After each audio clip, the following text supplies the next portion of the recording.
Good evening, students. So in this video, just we are going to continue that classical genetics. So in previous topics, we already have discussed about that monohybrid cross, monohybrid test cross, back cross, reciprocal cross, everything, right? So now you well versed what is gene, what is allele, everything. Okay. So போன கிளாஸில் நம்ம பார்க்குறப்போ incomplete dominance அப்படின்னு சொல்லிட்டு ஒரு concept நம்ம பார்த்தோம் இல்லைங்களா. ஸோ இந்த இன்கம்ப்ளீட் டாமினன்ஸில் ஸோ ரெண்டு டாமினன்ட் கேரக்டர் இருக்கக்கூடிய பேரண்ட்ஸ் இருக்குது. ஸோ ரெண்டுக்கு இடையில கிராஸ் நடக்கும்போது ரெண்டுமே எக்ஸ்ப்ரெஸ் ஆக ட்ரை பண்ணுது, but it's not completely expressed. So கம்ப்ளீட்டாக அதால் எக்ஸ்ப்ரெஸ் ஆக முடியல. ஸோ அதனால் பேரண்டல் கேரக்டர் ரெண்டுமே F1ல வராமல் ஒரு இன்டர்மீடியட் கேரக்டர் வந்து கிடச்சது. ஸோ அந்த ஒயிட் அண்ட் ரெட் மிக்ஸ் ஆகும்போது பிங்க் அப்படிங்கிற ஒரு கலர் நமக்கு கிடச்சது இல்லைங்களா. So that is incomplete dominance. அதுவே F2 கிராஸ் பண்ணும்போது parental character plus intermediate character ரெண்டுமே கிடச்சது. ஸோ ரேஷியோ வில் பி 1:2:1 அப்படின்னு நம்ம படித்தோம் இல்லைங்களா. ஸோ நெக்ஸ்ட் நம்ம பார்க்க போகிறது கோடாமினன்ஸ். கோடாமினன்ஸுக்கும் இன்கம்ப்ளீட் டாமினன்ஸுக்கும் என்ன டிஃப்ரென்ஸ் அப்படின்னு பார்த்தீங்கன்னா, ஸோ இன்கம்ப்ளீட் டாமினன்ஸில் ரெண்டு டாமினன்ட் கேரக்டரும் எக்ஸ்ப்ரெஸ் ஆக ட்ரை பண்ணுது, பட் ரெண்டாலையும் வந்து கம்ப்ளீட்டாக எக்ஸ்ப்ரெஸ் ஆக முடியலை, பார்ஷியலாக தான் எக்ஸ்ப்ரெஸ் ஆச்சு. அதனால் ஒரு இன்டர்மீடியட் கேரக்டர் வந்து ப்ரொடியூஸ் ஆச்சு இல்லைங்களா. கோடாமினன்ஸில் ரெண்டு டாமினன்ட் கேரக்டருமே கம்ப்ளீட்டாக வந்து எக்ஸ்ப்ரெஸ் ஆகும். ஸோ அதுதான் நம்ம கோடாமினன்ஸ் அப்படின்னு சொல்லுவோம் சரிங்களா. So this pattern occurs due to simultaneous expression of both alleles in the heterozygote condition. So two alleles are both expressed in the heterozygous individuals and it will produce codominance, right? See, இதில் ஒரு red colour flower இருக்குது, ஒரு white colour flower இருக்குது, same அதே மாதிரி. But this is not mirabilis jalapa actually. So அதே மாதிரியே ரெண்டு டிஃப்ரெண்ட் டாமினன்ட் கேரக்டர் இருக்கக்கூடிய பேரண்ட் ஃப்ளவர் இங்கே கொடுத்துருக்காங்க. அந்த F1 ஆஃப் ஸ்ப்ரிங்கில் பாருங்கள், மூணாவது படத்தை பாருங்கள், ரெண்டு கேரக்டருமே கம்ப்ளீட்டாக எக்ஸ்ப்ரெஸ் ஆகிருக்கு. ஸோ ஒரு ஃப்ளவரில் அந்த ரெட் கலரும் எக்ஸ்ப்ரெஸ் ஆகிருக்கு, ஒயிட் கலரும் எக்ஸ்ப்ரெஸ் ஆகிருக்கு. So that both dominant character completely expressed. That's why this is called codominance. That's all. Okay. Then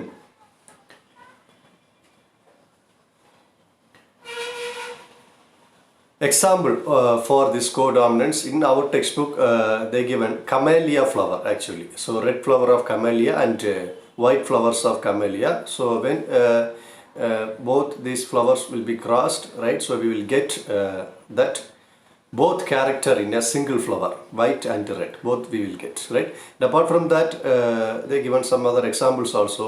Inheritance of sickle cell, hemoglobin and blood group system in human beings. So we know A, B, O blood group, right? So இது எல்லாமே வந்து இந்த கோடாமினன்ஸ்க்கு வந்து example தான். So blood group எடுத்துக்கிட்டோம்னா A இருக்குது, B இருக்குது, அதே மாதிரி AB இருக்குது, O இருக்குது இல்லைங்களா. ஸோ அதில் AB அப்படிங்கிறது கண்டிப்பாக codominant, right. So both of the gene will be expressed simultaneously and completely. So that is codominance actually, right? And next one.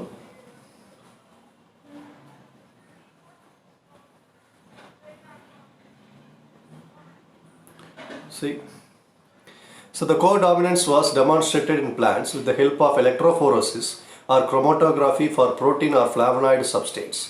So நம்ம எக்ஸ்டர்னல் கேரக்டர்ஸை பற்றி பேசிகிட்டு இருக்கோம் இல்லைங்களா. ஸோ கலரை பற்றி பேசிகிட்டு இருக்கோம். ஸோ அதே கோடாமினன்ஸை ப்ரொடியூஸ் ஆகக்கூடிய chemicals or any substance or protein அதில் ஏதாவது சேஞ்சஸ் இருக்கா, அதில் அதே மாதிரி எக்ஸ்ப்ரெஸ் ஆகுதா அப்படின்னு செக் பண்ணுறதுக்காக இந்த எலக்ட்ரோஃபோரசிஸ் மூலமாக அண்ட் குரோமோட்டோகிராஃபி மூலமாக செக் பண்ணி பார்க்குறாங்க, right. So chromatography you know very well, right. So it used to separate pigments and electrophoresis is generally used to separate the chemical compounds like protein and flavonoid substance, right. So அப்போ parent ரெண்டு male and female பேரண்டில் already என்ன protein இருக்குது, என்ன flavonoid இருக்குது அப்படிங்கிறத ஒரு standard value எடுத்துக்கிறாங்க. அடுத்து F1ல வரக்கூடிய அந்த ஆஃப் ஸ்ப்ரிங்கில் எந்த மாதிரியான ப்ரோட்டீன் இருக்குது அண்ட் எந்த மாதிரியான ஃப்ளாவனாய்டு இருக்குது அப்படிங்கிறத ஒரு வேல்யூ எடுத்துக்கிறாங்க, right. See, their F1 hybrid was tested for seed proteins by electrophoresis. In hybrids, additive banding pattern was noticed. their hybrid shows the presence of both the types of proteins similar to their parents. ரெண்டு பேரண்ட்ல இருந்த same protein F1 ஆஃப்ஸ்ப்ரிங்லேயும் இருந்துச்சு. So அவங்க எக்ஸ்டர்னலாகவும் check பண்ணி பார்த்து சொல்கிறாங்க and molecular லெவலையும் check பண்ணி பார்த்து சொல்கிறாங்க. ஸோ மாலிகுலார் லெவலில் இந்த ப்ரோட்டீன் ஃப்ளாவனட்டில் செக் பண்ணி பார்த்தா F1ல பேரண்ட்ஸ் கிட்ட இருந்த அதே ப்ரோட்டீன் பேண்டிங் ஆஃப்ஸ்ப்ரிங்கில் வந்த F1லையும் ரெண்டுமே இருந்துச்சு. சரிங்களா? ஸோ ஏதாவது ஒன்று இருந்துச்சுன்னா ஏதாவது இன்னொன்று வந்து டாமினேட் பண்ணிச்சு அப்படின்னு சொல்லலாம். But both are expressed in F1 offspring, right? So they found out through electrophoresis and chromatographic technique, right? So the F1 heterozygotes produce F2 progeny in plant and genotypic ratio of 1:2:1. So அப்படியே அந்த கிராஸை நம்ம continue பண்ணால் so எல்லாமே நமக்கு கிடைக்கும். Parental character கிடைக்கும் and ரெண்டுமே சேர்ந்த கேரக்டரும் கிடைக்கும் 1:2:1 அப்படிங்கிற ரேஷியோ. சரிங்களா? ஸோ அப்போ நம்ம இதில் எக்ஸாம் பாயிண்ட் ஆஃப் வியூவில் நம்ம ஞாபகம் வச்சுக்க வேண்டியது இந்த எக்ஸாம்பிள்ஸ் ஃபர்ஸ்ட் ஆஃப் ஆல். சரிங்களா? ஸோ இந்த camellia flower example and inheritance of sickle haemoglobin and human blood group system, இதெல்லாம் எதுக்கு எக்ஸாம்பிள் அப்படின்னு கேட்டால் கோடாமினன்ஸ் அப்படிங்கிறத மைண்டில் வச்சுக்கணும். அண்ட் ரேஷியோ ஃபார் கோடாமினன்ஸ் அதையும் நம்ம மைண்டில் வச்சுக்கணும் 1:2:1. சரிங்களா? அண்டு இந்த காட்டன் பிளான்ட் இருக்குங்களே காசிபியம் கிர்ச்சுடம் அண்ட் காசிபியம் ஸ்ட்ரியாட்டியம், ஸோ இதையும் நீங்கள் மைண்டில் வச்சுக்கணும். ஸோ இதில் தான் அந்த எலக்ட்ரோஃபோரசிஸ் குரோமட்டோகிராஃபி வந்து பண்ணி பார்த்தாங்க அண்ட் அதில் செக் பண்ணி தான் ஸோ ரெண்டு பேரண்ட்லேயும் இருந்த அதே சேம் ப்ரோட்டீன் பாண்டிங் பேட்டர்ன் வந்து F1 ஆஃப்ஸ்ப்ரிங்லேயும் வந்து இருந்துச்சு அப்படின்னு அவங்க கண்டுபிடிச்சாங்க. சரிங்களா? Next one. ஸோ ஃபஸ்ட்டு கிராஸை ஸ்டார்ட் பண்ணும்போது ஒரு ஸ்டாண்டர்ட் வேல்யூ எடுத்தாங்கன்னு சொன்னீங்க இல்லையா? ஸோ அந்த பேரண்ட்ஸ் ரெண்டு பேரண்ட்ஸ்கிட்டையுமே டிஃப்ரெண்ட் ப்ரோட்டீன்ஸ் இருந்துச்சு. See both the parents have different banding patterns for their seed proteins. In hybrids, additive banding pattern was noticed. Along with that parental banding pattern, additive banding pattern also noticed. So their hybrid shows the presence of both the types of proteins similar to their parents. Okay. Next one. So codominance over, right? So once again codominance அப்படிங்கிறது ஒன்றும் இல்லைன்னா so ரெண்டு dominant கேரக்டரும் கம்ப்ளீட்டாக express ஆயிடுச்சு, அதுதான் நம்ம கோடாமினன்ட் அப்படின்னு நம்ம சொல்லுவோம். சரிங்களா? ஸோ இன்கம்ப்ளீட் டாமினன்ஸில் என்ன சொல்லுவோம்? ஸோ ரெண்டு டாமினன்ட் கேரக்டரும் எக்ஸ்ப்ரெஸ் ஆக ட்ரை பண்ணுச்சு but it not completely expressed. So that's why that intermediate colour pink produced in mirabilis jalapa, right? Next one, lethal genes. So an allele which has the potential to cause the death of an organism is called a lethal condition actually, right? So ஒரு allele ஒரு ஆர்கானிசத்துக்கு death அப்படிங்கிற stage வரைக்கும் கொண்டு போய் விட்டுச்சு அப்படின்னா so அதை நம்ம லீத்தல் அப்படின்னு சொல்லுவோம். இதுக்கு நிறைய எக்ஸாம்பிள் இருக்குது. ஸோ நம்ம புக்கில் ஆன்டி ரைனம் ஸ்பீஷிஸ் வந்து கொடுத்துருக்காங்க. இதுக்கு இன்னொரு பேர் வந்து ஸ்னாப் ட்ராகன் அப்படின்னு சொல்லுவோம். அண்ட் இந்த ஸ்னாப் ட்ராகன் ஃப்ளவர்ஸ் வந்து டிஃப்ரெண்ட் கலர்ஸில் இன்றைக்கி அவைலபிளாக இருக்குது ஆக்சுவலாக, ரைட்? ஸோ அதில் சில பிளான்ட்டை மட்டும் இங்கே எக்ஸாம்பிள் கொடுத்துருக்காங்க பாருங்கள். So 1907 E. Barr reported a lethal gene in snapdragon anti rhinum species. So it is an example for recessive lethality. In snapdragon, there are three kinds of plants. Green plants with chlorophyll, so that allele represented as capital C. Yellowish green plants with carotenoids are referred as pale green, golden or aria plants. So allele represented as capital C, small c. And white plants without any chlorophyll, that allele represented as small c. So it's completely recessive, right? So first one, green plant with chlorophyll.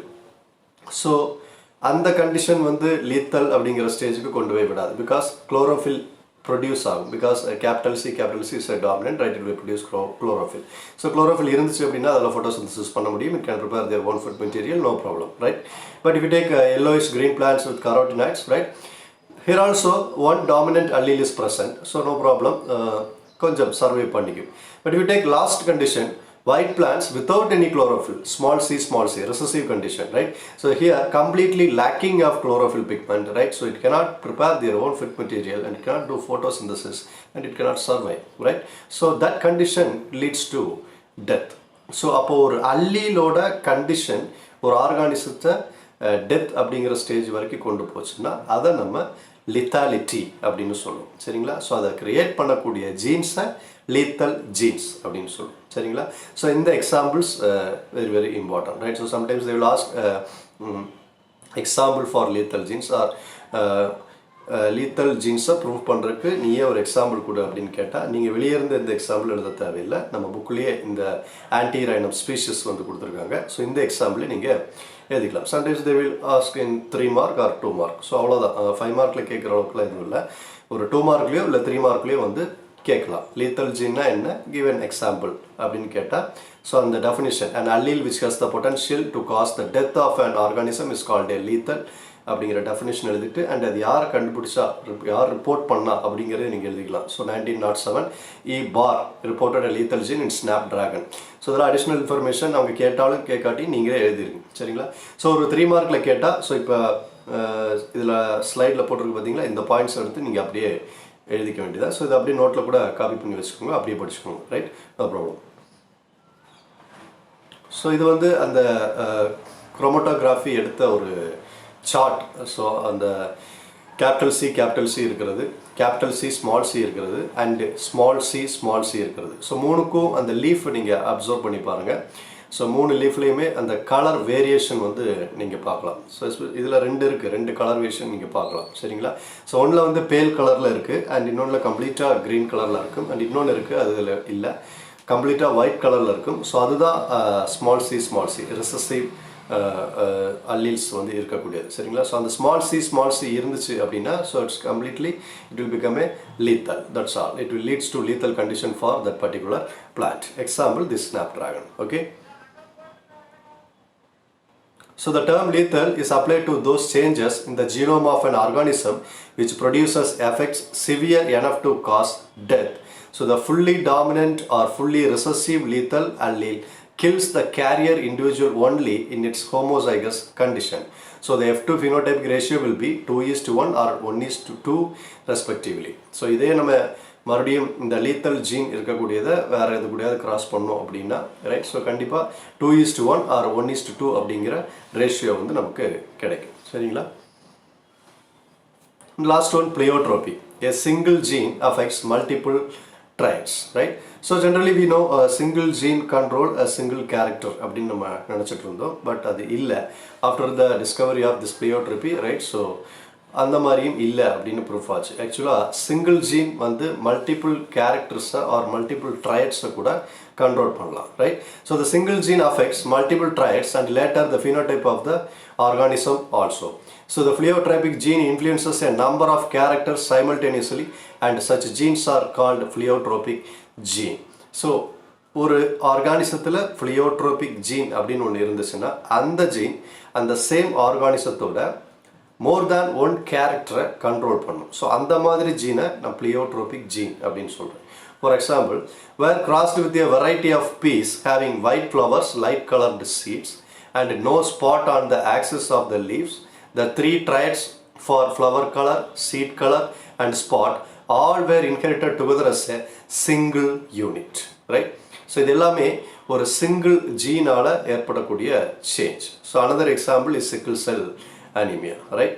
So ஒரு single gene multiple கேரக்டர்ஸை வந்து control பண்ணுச்சு அப்படின்னா அதை நம்ம பிளியோட்ரோபி அப்படின்னு சொல்லுவோம் சரிங்களா. So இது ஒரு ட்ரையல் வீடியோ தான். ஸோ இது உங்களுக்கு லேக் ஆகாமல் கம்ப்ளீட்டாக வந்து அண்டர்ஸ்டாண்ட் ஆச்சு அப்படின்னா நம்ம இந்த வீடியோ வந்து கண்டினியூ பண்ணலாம், எந்த ப்ராப்ளமும் கிடையாது. ஸோ இந்த வீடியோவில் எதாவது புரியல இன்னொரு தடவை திரும்ப பாருங்கள். ஸோ அதில் ஏதாவது டவுட்ஸ் இருந்துச்சு அப்படின்னா ஸோ அந்த கூகுள் மீட் செஷனில் வந்து நீங்கள் எங்கிட்ட கேட்டுக்கலாம் சரிங்களா. ஸோ நான் இதோட இந்த வீடியோ முடிச்சுக்கிறேன். தேங்க்யூ.